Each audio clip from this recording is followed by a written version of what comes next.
नमस्कार, जय जगन्नाथ। मैं विनोद। आज हम आपको बताएंगे कि जो स्नान पूर्णिमा होता है वो क्या होता है, क्यों होता है और उसमें जो नीतियाँ होती हैं वो क्या-क्या होती हैं। तो स्नान पूर्णिमा जो होती है वो ज्येष्ठ के महीने में जो पूर्णिमा आती है उसी पर्टिकुलर डे पे होती है। जैसे बैसाख, ज्येष्ठ, ज्येष्ठ का जो पूर्णिमा है उस पे होता है। तो इसमें क्या होता है, जो 3 विग्रह हैं, जगन्नाथ जी, बलभद्र जी और माता सुभद्रा, ये तीनों जो रियल विग्रह है जो मंदिर के अंदर है, रत्न सिंहासन पे विराजमान है, वहां से वो आते हैं स्नान मंडप पे। अब जब पूरी जाइएगा तब देखिएगा, राइट साइड पे स्नान मंडप है, देख सकते हैं। तो वहां पे आके वो नहाते हैं 108 कलश पानी। और ये जो प्रोसेस टोटल जो कंडक्ट करते हैं, जो चलाते हैं, उनका नाम है दैतापति। दैतापति वो ये काम करते हैं हर काम के लिए। जैसे पानी किसी को लाना है, किसी को नहलाना है, किसी को कपड़ा पहनाना है, किसी को वहां से यहाँ लाना है, ये जो कंप्लीट काम है, हर काम हर एक अलग अलग ग्रुप ऑफ पीपल में डिवाइडेड है। इसीलिए जो बाहर से लोग आते हैं, कभी कभी देखते होंगे कि बहुत डिले हो रहा है, बहुत लेट है, लाइन खड़ा है, लाइन मूव नहीं कर रहा है, क्यों नहीं ऐसा हो रहा है? उसका कारण है कि जिसका जो काम है वही करेगा, दूसरा वो काम नहीं करता। दिस इज द रीजन कभी कभी डिले हो जाता है। तो जो भगवान आके नहाते हैं, फिर उनको बुखार होगा, फिर वो जाके रेस्ट करेंगे, तो वहां से अणसर स्टार्ट होता है। उसको अणसर लीला भी बोलते हैं। अणसर स्टार्ट होता है मतलब उसके बाद मंदिर में कोई एंट्री नहीं करेगा। जगन्नाथ महाप्रभु का दर्शन तब से बंद है। कब तक? 15 दिन के लिए। रथ यात्रा के एक दिन पहले फिर चालू होगा। ठीक। तो ये 15 दिन जो है, जो द्वैतापति सेवक होते हैं, वो जो उनका प्रोसेस है, पहले उनको एक पोणा पिलाते हैं। अणसर पोणा बोलते हैं उसको। बहुत सारे इंग्रेडिएंट्स, जैसे दूध हो गया, शहद हो गया, गुड़ हो गया, सब बहुत उनके मतलब बहुत सारे इंग्रेडिएंट्स है, उसका एक पोणा बनाते हैं, वो भोग लगता है भगवान को। ये पहला हो गया। पहला 3-4 दिन ये होता है। फिर उसके बाद क्या होता है? फिर उसके बाद एक तेल आता है, उसको बोलते हैं फुलुरी तेलो। फुलुरी तेलो। तो ये तेल जो है बहुत सारी चीजों को मिला के, बहुत सारी जड़ी बूटियों को मिला के बनता है। इसका एक मतलब रेसिपी है, कैसे बनेगा वो फिक्स है, कोई चेंज नहीं करता। और कौन बनाएगा ये भी फिक्स है।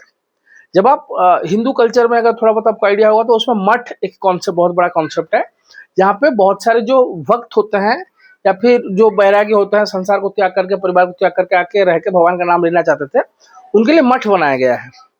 तो मठ पूरी में बहुत सारे मठ हैं। बड़ो छता मठ, साना छता मठ, एमारो मठ, पापुड़िया मठ, ऐसे बहुत सारे मठ हैं, छोटे बड़े बहुत सारे हैं। ठीक है। तो वैसा एक मठ है उड़िया मठ, बड़ो उड़िया मठ। यही मठ जो है, इसको दायित्व दिया गया है कि तुम फुलुरी तेल बनाओगे। कैसे बनाओगे वो भी बोला गया है, और वही बनाते हैं, हर साल बनाते हैं। और जो तेल अब यूज होगा, जो अणसर में आज चले गए महाप्रभु, अब जो यूज होगा फुलुरी तेल, वो 1 साल पहले बना है। हेरा पंचमी में बनना स्टार्ट होता है। मतलब जो तेल आज यूज हो रहा है, इस साल यूज होगा, वो 1 साल पहले बनता है। उसका प्रिजर्वेशन का पूरा एक प्रोसेस है, कैसे होता है, क्या होता है, वो डिटेल कभी मैं आपको बताऊंगा। वो मतलब डिफाइंड है कि ऐसे बन गया, और साल भर उसको प्रिजर्व करके रखते हैं। ठीक है। उसके बाद एक मोदक बनता है, एक मीठा टाइप का, खाना टाइप का एक चीज बनता है, एक भोग टाइप बोल सकते हो, वो बनता है। वो भगवान को प्रसाद लगता है उसी टाइम पे। और ये 15 दिन में कोई नहीं जाता, ओनली दैतापति ही अंदर जाएंगे, उनकी सेवा करेंगे, उनको तेल लगाएंगे, उनको खाना खिलाएंगे, उनको पूजा अर्चना करेंगे, सब जो भी है, और कोई नहीं जाता है। अणसर बोलते हैं। जैसे आज के डेट में आप समझाने के लिए बोलो तो क्वारंटाइन है। जैसे कोविड टाइम पे क्वारंटाइन था, किसी से मिलना नहीं है, तो ये 15 दिन आप मान सकते हो क्वारंटाइन टाइप का सीन है, वैसा ही रहता है ऑलमोस्ट। और उस समय क्या होता है, जितने भी पुरी के लोकल हैं, वो जगन्नाथ जी की जो मूर्ति उनके अपने अपने घर में पूजा करते हैं, वो भी नहीं होता है। तो भगवान की मूर्ति को वो शायद दूसरे दिशा में मोड़ देते हैं, उनको ऊपर कोई कपड़ा रख देते हैं, उनका उनको पूजा नहीं करते इस 15 दिन पे। बाहर बाहर जो मंदिर है, उनके पास एक अणसर पट्टी रहता है, एक कपड़ा है भगवान को पहनाने के लिए। वो कपड़ा के ऊपर भगवान का प्रतिमूर्ति आकृत होती है, वही पहना देते हैं कभी कभी। आप कभी भी जाइएगा, अभी दर्शन नहीं होगा आपको। तो क्या करना है, इस समय अगर आप पुरी पहुंचते तो आपको जाना है अलारनाथ। पुरी से 20-25 किलोमीटर दूर होगा। रेगुलर आपको बसेस मिलेंगी, ऑटो मिलेंगी, बहुत कुछ कम्युनिकेशन साधन है, कम्युनिकेशन का कोई इश्यू नहीं है। पुरी अगर आप इस समय पहुंचते हो, स्नान पूर्णिमा से लेकर रथ यात्रा के बीच में, तब आपको अलारनाथ जाना है। पुरी से जब सातपड़ा चिलिका तरफ जाएंगे तो बीच में 20-25 किलोमीटर पुरी से आता है ब्रह्मगिरी, एक जगह का नाम है, वहां पे अल्लाहनाथ भगवान का मंदिर है। वहां भी सेम प्रसाद मिलता है। एडिशनल एक चीज वहां मिलता है, वो है खीरी। आप लोगों ने, बहुत सारे लोगों ने सूर्यवंश मूवी देखा होगा, राइट? तो खीर जो होता है वही है, खीर बनता है, वो वहां का मेन प्रसाद है। जैसे यहाँ अबड़ा है शिव मंदिर में, वहां अबड़ा मिलता है, वहां भी अबड़ा मिलता है, लेकिन एडिशनली वहां मिलता है, खीरी मिलता है। वहां उनका वो बोल सकते हो यूएसपी है, यूनिक सेलिंग पॉइंट वही है उनका, वो है। 15 दिन बाद भगवान जो दर्शन देंगे वो होता है नव यौवन दर्शन। नव यौवन दर्शन अच्छा तक एक दिन पहले होता है, काफी भीड़ होता है उसमें। लोकलाइट जो होता है बहुत दिनों से देखे नहीं होते, तो बाहर से लोग आते हैं, प्लस लोकलाइट है वो सब जाते हैं इस दिन पे, इसलिए बहुत ज्यादा भीड़ होता है। नव यौवन दर्शन, एंड नव यौवन दर्शन के बाद जो नेक्स्ट डे होता है वो रथ यात्रा चालू होता है। भगवान बाहर आएंगे, रथ बैठ के गुंडीचा मंदिर की ओर प्रस्थान करेंगे। तो ये होता है कंप्लीटली स्नान पूर्णिमा का प्रोसेस।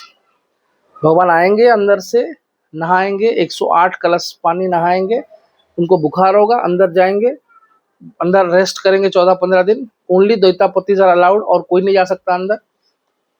फुलुरी तरह लागी होगा, अणसर पणा पियेंगे, जो प्रोसेस है वो करेंगे। फिर उस समय आपको अगर कोई भक्त को दर्शन करना है तो वो अलारनाथ जाकर दर्शन कर सकता है। इससे ये मान्यता है कि सेम पुण्य मिलता है। आप पुरी में अगर इस 15 दिन में दर्शन नहीं कर रहे हो तो आप अलारनाथ जाकर वो दर्शन कर सकते हो, आपको सेम पुण्य मिलेगा, ये मान्यता है, तो कर सकते हो।